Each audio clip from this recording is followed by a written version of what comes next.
I am extremely grateful for the engagement that I've had on social media, especially this past year. The growth, the engagement with people has just really far exceeded what I could have ever imagined. I'm so incredibly grateful for everyone that follows me and shares their feedback and their comments, and it means a lot. And it's really why I'm here, is to try to help people live better lives and their best life. And if they're struggling, know that I'm here as a resource that can help them. So I want to just talk a little bit today about me and why I'm here and why I do what I do, and just a little bit of background. So I was married for 31 years, and at the age of 58, ended my marriage, and I'm now 6 years divorced. The important part of that is that those 6 years weren't wasted time. I took real stock in who I was and who I am and what changes I need to be a better person. I reflected a lot upon what did I do wrong in the relationship that led to the ultimate divorce. And one of the key factors, and what I really want to talk about today, is communication. What I realized was, and this is over this 6 year period, is that I was a really horrible communicator. I never wanted to cause havoc. I never wanted to have that contentious kind of discussions. I never wanted to rock the boat, whatever you wanted to call it. I was an avoider. I just wanted to avoid those kinds of situations for a variety of reasons. And we'll get into those reasons a little bit more as we go on. But what I learned was, as much as I thought that I wasn't really the cause of the problems, over the 6 years, I realized that I was the cause of the problems, because I never gave her the opportunity to understand where I was coming from, what I was feeling, what I was thinking, because I kept it all inside. I just didn't want those battles. I didn't want to rock the boat. I wanted everything to be perfect. And it wasn't. I was just simply making things worse. And so what I've learned over that time is that communication is the key. Whether it's a relationship, whether it's work, whatever the situation is, communication is the key. Open and honest conversations. And conflict is part of that. If you're going to have an open and honest conversation, you have to be prepared for conflict, and you have to be willing to have those conversations. And so when you say something, be prepared that there may be some feedback to that, there may be some pushback to that, and you have to be prepared to have those conversations. I did things because I wanted just that calmness. And as I worked on that calmness, what I was really doing was I was just digging a very deep hole that led me to just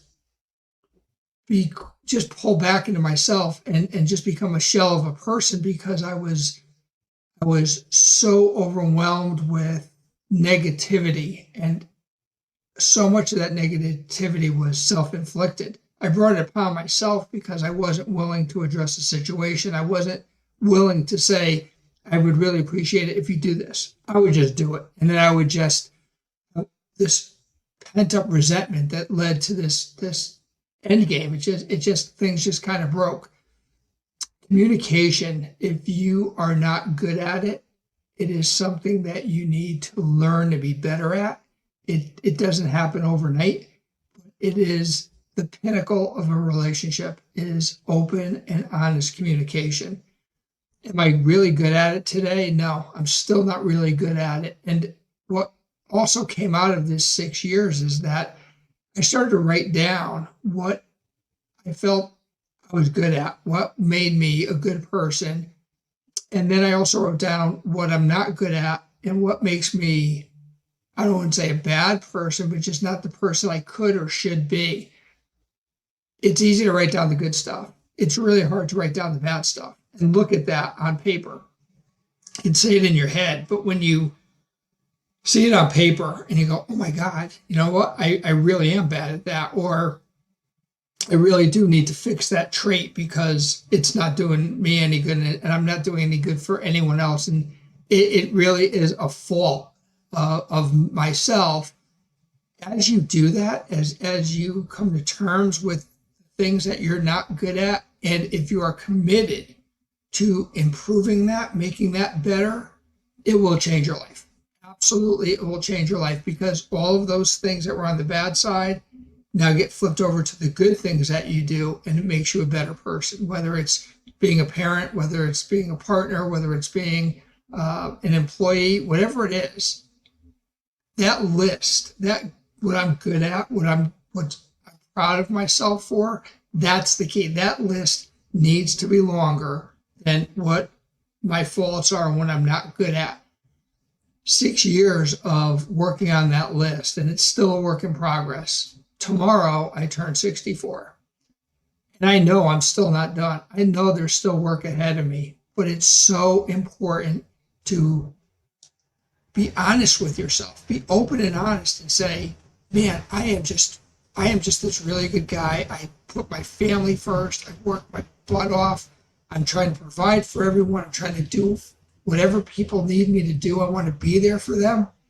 But at the same time, I'm still not doing all the things that I should be doing. I am still, as much as I'm not as bad as I was, I still do procrastinate from time to time. As much as I try to be open and honest, I still hold back because to some degree I'm still avoiding conflict. I don't want to get into those discussions, but it's getting so much better. You know, one of the things that I really flagged as a bad thing was that when there was conflict, when I didn't want to deal with something, I would have a drink. And it was never to the point where it was like an addiction, like I didn't need the alcohol. But it just kind of calmed me down and kind of helped me come to terms with the situation. And I just kind of was able to deal with it. Now, 6 years later, alcohol plays almost no part of my life. I'm very, very casual with it.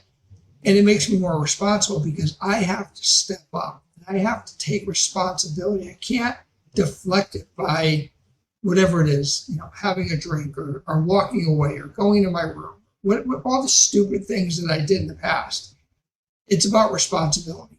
That list of what I'm not proud of or what I need to fix all comes down to responsibility and taking responsibility for yourself and your actions and holding others accountable. Like if they're not doing something that they could be doing to help you move forward and they're not, you need to let them know that. You need to have those conversations. You need to have them help you work on that list. I keep saying the word, you have to. The reality is you want to work with them. You want to encourage them to understand where you're coming from and what you're thinking and help them understand how they can help you, because in the end, it's going to make you both better people. But starting with communication, starting with open and honest communication, and coming to terms with the fact that we're different. Everyone's different, and it's okay to disagree. That was one of the major things for me, was that I wasn't willing to have a disagreement. I was just willing to suck it up and say, it's okay, don't worry about it. It's okay to disagree. It's okay to talk about it. It's okay to fight, as long as you understand the end game and you are open and honest with how you're feeling. And then most importantly, how are you going to fix it? Here's the problem. Here's why I'm upset. How do we fix it so it doesn't happen in the future? Those conversations are really, really critical. When I work with people, a lot of times they say to me, you know what, I'm so down on myself that I don't even care anymore, and it's not that big a deal. And what I talk to them about is one of the most important things in my life, and that's self-care, because I never practiced self-care before. Once I understood that self-care is not being selfish, self-care is taking time for yourself so that you are better prepared to deal with the stress and the anxiety and the strategies of life. Once you make yourself that priority, once you find the way to take care of yourself, it helps you to deal with all of these other issues. So self-care is something that I work with people on all the time. Strategies. How do I practice self-care? How do I understand what self-care is? How do I make people around me understand that I need to practice self-care, that it is a part of everyone's life? It's not just I who need to practice self-care, but I want everyone around me to practice self-care because it's going to make them better. It's going to give them a better quality of life. So if you take self-care and you take communication and you are open and honest with yourself in the good and the bad, and you make that a continuous improvement process, start it today. And then every 3 months, every quarter, whatever works for you, every quarter, every 6 months, once a year, however you want to evaluate it, you need to measure that success. You need to measure what's working and what isn't. Listen, you do it at work, you do it in your personal life. It's important for you to take time to evaluate where you are in your life, what's working and what isn't working, and how can you make it better. If you're struggling and you're really not sure the next steps, reach out to me. I have some guides, I have some strategies I can help you with. It's helped me immensely, and I want you to live your best life. Reach out. Have a great day. I'll talk to you soon.